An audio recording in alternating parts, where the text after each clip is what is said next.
10वीं class math practice paper 2 मार्च 2024 में आ सकते हैं क्वेश्चन। सीकेंट थीटा को जब कोट थीटा के रूप में व्यक्त किया जाता है तो किसके बराबर होगा, ये आंसर निकालना है। तो क्या हो जाएगा भाई, 1 बराबर कोस स्क्वायर थीटा जमा साइन स्क्वायर थीटा। ये हमारे पास सर्वसमीका है तो हमने कोस स्क्वायर से भाग दे देंगे। अब ये होता है 1 बटा कोस होता है सीकेंट स्क्वायर थीटा, इसका मान कट के 1 आ गया, ये आ गया ten square theta. Ten square theta को हम लिख सकते हैं 1 बटा कोट स्क्वायर थीटा।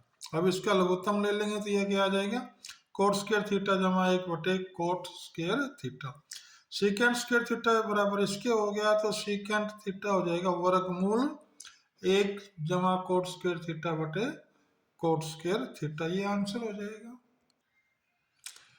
तो यदि 6 मीटर ऊंचे खंभे की छाया जमीन पर 2 वर्गमूल 3 मीटर लंबी पड़ती है तो सूर्य का उन्नयन कोण बताना। कौन बताना भाई, थीटा कितना होता है। ये हमने चित्र बना लिया है इसका। ये थीटा हो गया यहाँ पे, ये 6 मीटर खंभा हो गया, ये 2 वर्गमूल 3 मीटर छाया होगी। तो ये हो गया ए बी बटे बी सी टेन थीटा। तो टेन थीटा बराबर हो गया, ए बी की जगह 6 लिख देंगे, बी सी जगह 2 वर्गमूल 3। 2 3 6 कट के तो 3 बटे वर्गमूल 3। वर्गमूल 3 नीचे छोड़ नहीं सकते तो हम इसका प्रमेयकरण कर लेंगे। ये प्रमेयकरण का तरीका यहाँ आ गया वर्गमूल 3। तो टेन थीटा का मान वर्गमूल 3 जब होता है जब थीटा 60 डिग्री हो। तो थीटा क्या हो गया 60 डिग्री, ये इसका आंसर हो जाएगा।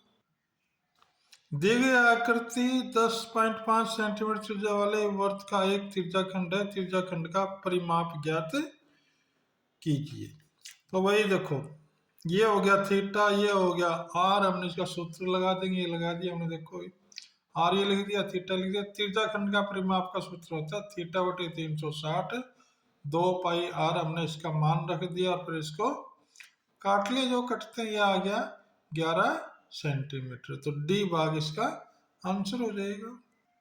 क्वेश्चन नंबर 15, यदि किसी घड़ी के मिनट की सुई 10 सेंटीमीटर लंबी है और सुबह 9 बजे से 9:15 तक के बीच मिनट की सुई द्वारा वर्णित घड़ी के मुख का पृष्ठ क्षेत्रफल ज्ञात कीजिए। तो भाई हम देखो, आर बराबर कितना हो गया 10 सेंटीमीटर। थीटा निकालना है भाई, 9 बजे से 9:15 तक। तो थीटा हो गया, देखो एक पूरा चक्कर लेंगे तो 360 डिग्री होगा और समय हो जाएगा 60 मिनट। तो गुना 15 मिनट है तो 15 से गुना कर देंगे, इसको काट लेंगे, 0 से 0 कट गई, 6 6 36, 15 6 90 डिग्री कोण आ गया। क्षेत्रफल का सूत्र होता है थीटा बटे 360 पाई आर स्क्वायर। ये हमने इसका मान रख दिया है, जो कटा काट लिया, ये आ गया 550 बटे 7 सेंटीमीटर स्क्वायर। एक किनारे पर नकुली बनाई गई बेलनाकार पेंसिल निम्नलिखित में का संयोजन यानी कि उसका उदाहरण है। एक ये वाला देखो भी, देख लिया हमने। एक शंकु और बेलन, एक अर्धगोला और बेलन, 2 बेलन और इनमें से कोई नहीं। तो पेंसिल कैसी होती है भाई, देखो जैसे पेन नहीं दिख रहा मेरे को, ये लंबा होता रहे आगे से किनारा होगा। तो हो गया एक शंकु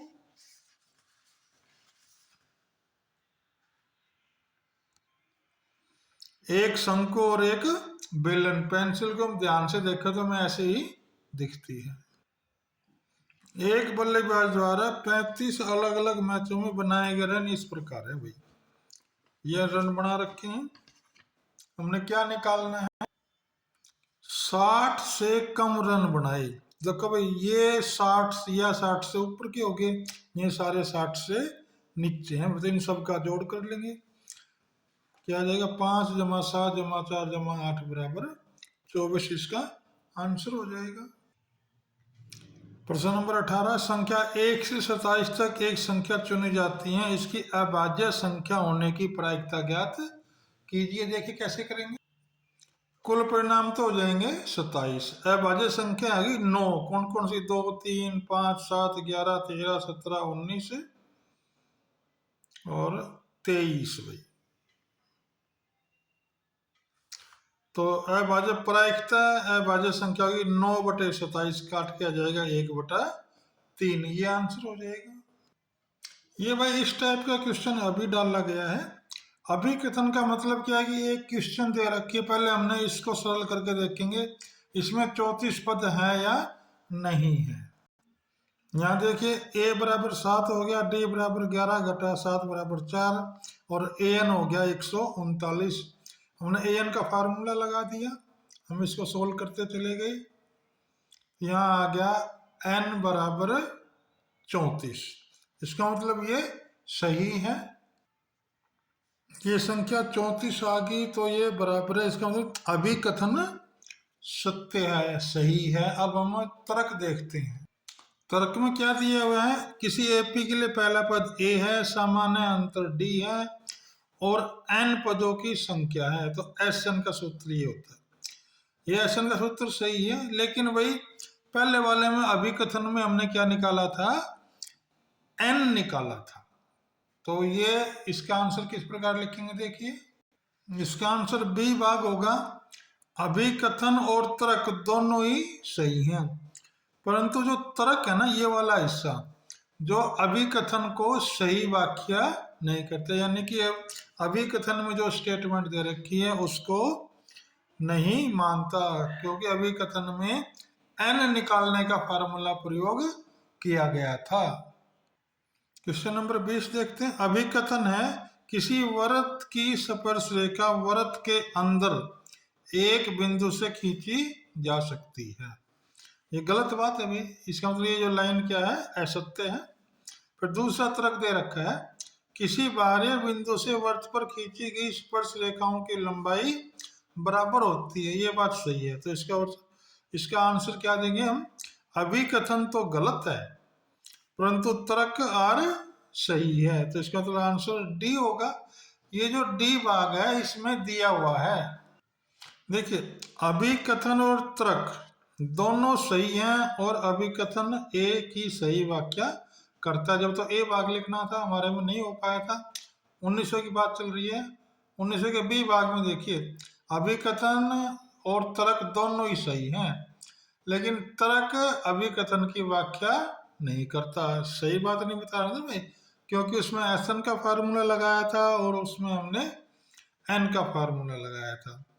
सी भाग में सी का आंसर लिखना है जब अभिकथन ए सही हो परंतु तर्क गलत हो। तो हमारे जो 20वें क्वेश्चन में ये नहीं लगेगा। 20वें क्वेश्चन में लगेगा अभिकथन तो गलत है परंतु तर्क सही है, इसलिए हमने डी भाग उसका आंसर लगाया था। इस प्रकार शॉर्ट क्वेश्चन पूरे हो चुके हैं।